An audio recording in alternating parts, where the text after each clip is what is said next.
मैं आपसे बार बार जोर देता रहता हूं कि 3 से 5 बार आपको हर हाल में प्रैक्टिस करनी है। सबसे अच्छी प्रैक्टिस कहलाएगी 5 बार। 5 बार अपने सिलेबस को प्रैक्टिस करें, 5 बार ही प्रीवियस ईयर के क्वेश्चन पेपर को प्रैक्टिस करें और आपका एग्जाम बड़े आराम से क्रैक हो जाएगा, ये मैं आपको आश्वासन देता हूं।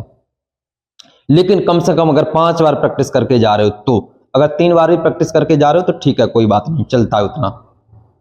और अब मैं थोड़ी सी बात कर लेता हूं उन स्टूडेंट्स के लिए जो इस समय मॉक टेस्ट दे रहे होंगे, कहीं ना कहीं या तो ऑनलाइन दे रहे होंगे या कोचिंग संस्थान में जाकर के मॉक टेस्ट दे रहे होंगे। अगर आपका मॉक टेस्ट में स्कोर कम बन रहा है तो बहुत ज्यादा परेशानी वाली बात नहीं है, ठीक। क्योंकि जो मॉक टेस्ट कराए जाते हैं संस्थानों के द्वारा, उनका जो लेवल होता है वो रियल एग्जाम पेपर से ऊपर रहता है।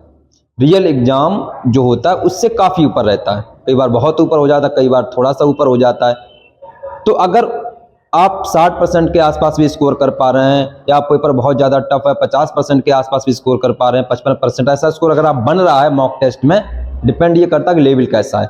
तो वो लेकिन आपको ईमानदारी से चेक करना। अगर लग रहा कि वास्तव में पेपर बहुत टफ था, लेंदी था, मॉक टेस्ट की बात कर रहा हूं, तो अगर आपका 50% स्कोर भी बन रहा है, 50%, 55%, 60%, तो ठीक है, बहुत ज्यादा टेंशन की बात नहीं है, ठीक है। तो जो मॉक टेस्ट बनाए जाते हैं वो टफ बनाए ही जाते हैं। अगर आप मॉक टेस्ट में आपका 100 से ऊपर अगर क्वेश्चन कर पा रहे हैं, मॉक टेस्ट में 100, 110, 115 अगर ऐसा आप स्कोर कर पा रहे हैं, तो आप वहां पर जो रियल एग्जाम देंगे उसमें और ज्यादा अच्छा स्कोर कर लेंगे। तो इसलिए बहुत ज्यादा घबराने की या एंजाइटी में जाने की बात नहीं है, बहुत ज्यादा डिप्रेशन में जाने की बात नहीं है, मॉक टेस्ट में तनाव की बात नहीं है। बस अपने आप को चेक करते रहें बराबर कि कहाँ पे गलती हो रही है, क्या दिक्कत आ रही है, क्या दिक्कत नहीं आ रही है, वो चेक करते रहें।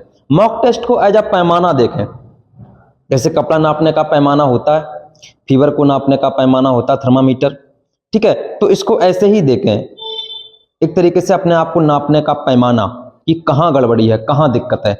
अगर स्कोर खराब बनना है तो क्यों बनना है, उसका एनालिसिस करें और जिस पोर्शन में दिक्कत आ रही है उस पोर्शन को जाकर के अपने टीचर्स के साथ, अपने सर के साथ डिस्कस करें जाके कि सर मुझे ये पोर्शन समझ में नहीं आ रहा, मुझे यहाँ पर दिक्कत है, ये पोर्शन मेरा सही कराइए।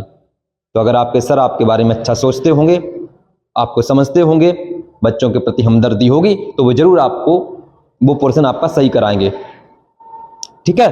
तो ये चीजें आपको करनी, निगेटिव बिल्कुल नहीं फील करना। मॉक टेस्ट का लेवल हाई होता ही है, मॉक टेस्ट का लेवल ज्यादा होता ही है,